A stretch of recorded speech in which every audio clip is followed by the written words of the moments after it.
দেখেন সেটা আরো আগে থেকে এই ঘটনাটা শুরু। আমার যা মনে হয় রুজ ভাই যেটা বললেন আমি তার সাথে একমত, এবং উনি অনেক স্পষ্ট যে কথাগুলো বলেছেন। এই ১-১১ করার জন্য কিন্তু ওই ১-১১ দিয়ে শুরু করে নাই, তারও কয়েক বছর আগে থেকে এটা শুরু হয়েছে।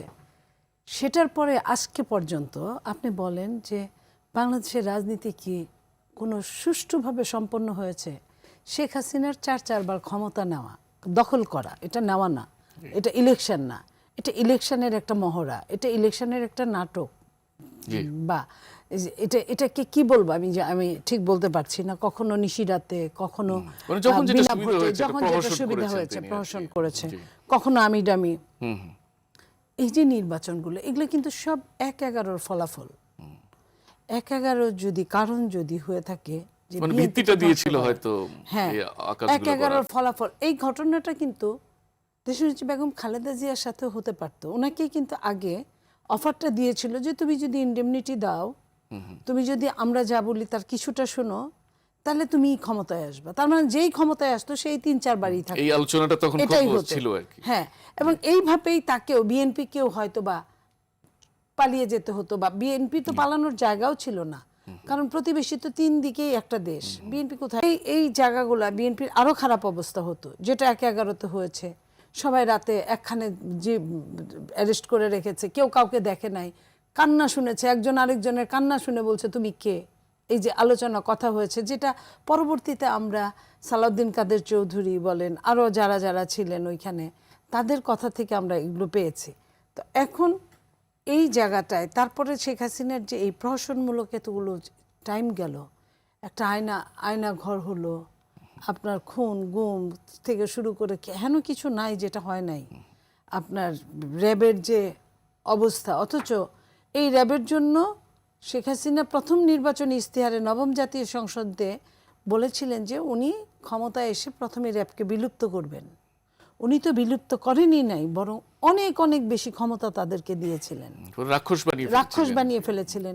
শুনি যে কি কোন ইসের মধ্যে কি তার মধ্যে ফেলে 300-400 লোক মেরে ফেলেছে, আপনার অ্যাসিডের যে কি বলে হাউস, হ্যাঁ সেটা, এগুলা প্রক্রিয়ায়, কিংবা আমরা যে শুনি যে আপনার সমুদ্রে ফেলে দিয়েছে, নদীতে ফেলে দিয়েছে, তারপরে আপনার কি বলে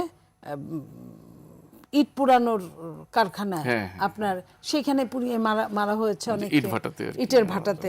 তো এই যে এই জায়গাগুলো, এইখান থেকে আপনি কি পাইলাম আমরা আন্দোলন হলো, একটা সরকার পালিয়ে গেল, তারপর আরেকটা ইন্টারিম সরকার আসলো। আমরা যে আশা নিয়েছিলাম যে ঠিক আছে এই লোক তো ভদ্রলোক, কোনো রাজনীতি করে নাই, তার কাছ থেকে একটু ন্যায়ও তো কিছু পাবো, বা এই আপনার খেয়াল আছে, আমি এখানে আরো 2 জন আছে, আমি জানি না তারা কিভাবে নেবেন। আমি অনেক কিছু নিয়ে ইন্টারিম গভর্নমেন্টের উপদেষ্টা যারা অনেক সুন্দর সুন্দর কথা বলতেন, আমাদের সঙ্গে টকশো করতেন, অনেক সুন্দর সুন্দর কথা বলতেন, তারা যদি কোনোদিন ক্ষমতার মুখ দেখে তারা এই করবেন ওই করবেন ওই করবেন, আমরা কিন্তু আবারও লুটপাট ছাড়া কিছুই দেখি নাই। আপনি কি ১-১১ সরকারের সাথে এই ইন্টারিম গভর্নমেন্টের কোনো মিল পাচ্ছেন? একদম সিরিয়াস মিল না, শুধু এটা হলো গিয়ে আপগ্রেডেড। আচ্ছা, হ্যাঁ, তো আপনার এক একটা অবস্থা যায়, যে এখন যেমন জেনজির যুগ, তারা যে বুঝা বুঝে আপনার সন্তানরা আমার সন্তানরা, আমরা কিন্তু ওই বুঝাটা বুঝি না, বা আমরা তাদের বুঝাতে ব্যর্থ হই। তা এখনকার সরকারগুলো ইন্টারিমও তাই, আরো আপগ্রেড, কিন্তু নেগেটিভ, পজিটিভ না। তো এই নেগেটিভের অনেক কিছুর পরে একটা সরকার এসেছে, যে সরকারের বয়সটা 1 মাসের একটু বেশি। তো 100 দিন গেলে আপনার হানিমুন পিরিয়ড আপনারা বলেন। এইখানে এই 1 মাস না, 2-4 দিন নিতে নিতে অনেক চ্যালেঞ্জের মুখোমুখি হতে হয়েছে সরকারকে। প্রথমে রোজার দ্রব্যমূল্যের দাম, তারপরে আন্তর্জাতিক যুদ্ধের দামামা, সেই যুদ্ধের তেলের একটা ব্যাপার এসে পড়েই, আমি যেভাবেই বলি না কেন, অর্থনৈতিক চরম পর্যায়ে নিম্নগামিতা, এগুলো সব কিছু মিলে সরকার একটা বড় চ্যালেঞ্জের মুখোমুখি দাঁড়িয়েছে। এই বড় চ্যালেঞ্জ গণতন্ত্রকে টিকাতে হলে, এবং এখনো যে কথাটা বলে, আমি যদি বলি ইন্টারিম সরকারের যে উপদেষ্টা, একজন উপদেষ্টা কিন্তু ইতিমধ্যেই 1 দিন 2 দিন আগে বলে ফেলেছে ডিপ স্টেট কাকে বলে, কারা কারা তাদেরকে কি কি লোভ দেখিয়েছিল, তারা কেন কেন কি করলো, এই যে এই জায়গাটা থেকে আমার মনে হয় আমরা কি ভালো আছি না আমরা আরো আপনার বলতে পারি ভালুকের গুহা থেকে বাঘের গুহায় পড়লাম বা আড়ালে আরো কোনো আরো ষড়যন্ত্র আরো আছে কিনা? ষড়যন্ত্র আছে কিনা।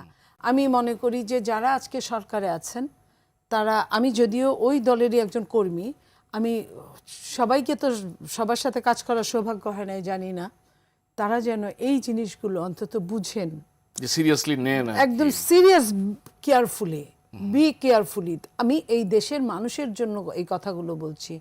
এই দেশের মানুষ যদি সম্পদ হয়, এই দেশের গণতন্ত্র যদি আমার আপনার অধিকারকে প্রতিষ্ঠিত করে, তাহলে এই দুইটা কাজের জন্য তারা যেন একদম মন প্রাণ দিয়ে কাজ করে। নইলে একটু এদিক ওদিক হলে পিচ্ছিল জায়গা, এত বেশি পিচ্ছিল। কারণ আমরা যেটা শুনেছি যে সরকার ইলেকশন নির্বাচন হওয়ার 3 দিন আগে বেশ কিছু চুক্তি হয়েছে, যেটা আমরা ভাষা ভাষা শুনছি জানছি। এখন ধরেন চুক্তি হয়েছে যে চুক্তির সাথে বর্তমান সরকারের কোনো রিলেশন নাই, জি, কিন্তু সাফার করার ক্ষেত্রে কিন্তু সরকার এবং জনগণ বা সবাই সেগুলো যদি মনে দেশবিরোধী করবে। চুক্তি হয়ে থাকে তো বাস্তবায়নের দায়িত্ব তো এসে পড়বে সরকারের কাঁধে। সেটাই। এবং এই সরকার কতটুকু সেই লুটটা নিতে পারবে, সেই লুটটা নেওয়ার জন্য বাংলাদেশের জনগণ কতটা সরকারকে সহযোগিতা করবে এবং বিরোধী দল কতটা সহযোগিতা করবে। দেখেন আমার পাশের দেশ পর্যন্ত যে কোনো জাতীয় সংহতির ব্যাপারে, জাতীয় কোনো প্রবলেমের ব্যাপারে তারা কিন্তু সরকারি দল তারা বিরোধী দল এক একসাথে হয়ে বসে যায়। যায় আর কি। উন্নত দেশগুলো তো হয়ই, যেটা তাদের ইকোনমিক্যাল অবস্থা আমাদের চেয়ে খুব বেশি যে ভালো তা কিন্তু না, কিন্তু তারা কিন্তু ওই জায়গায় কিন্তু এক হচ্ছে। তাহলে আমরা কেন হতে পারবো না? আমাদের বিরোধী দলকে বুঝতে হবে, আমাদের রাজপথের বিরোধী দলকে বুঝতে হবে, আমাদের ডান বাম আপনার মধ্যপন্থা সব মিলে এই জায়গায় দেশপ্রেমের জায়গায় একতাবদ্ধ না হলে আমাদের যে কোনো মুহূর্তে স্লিপ কাটা সম্ভব।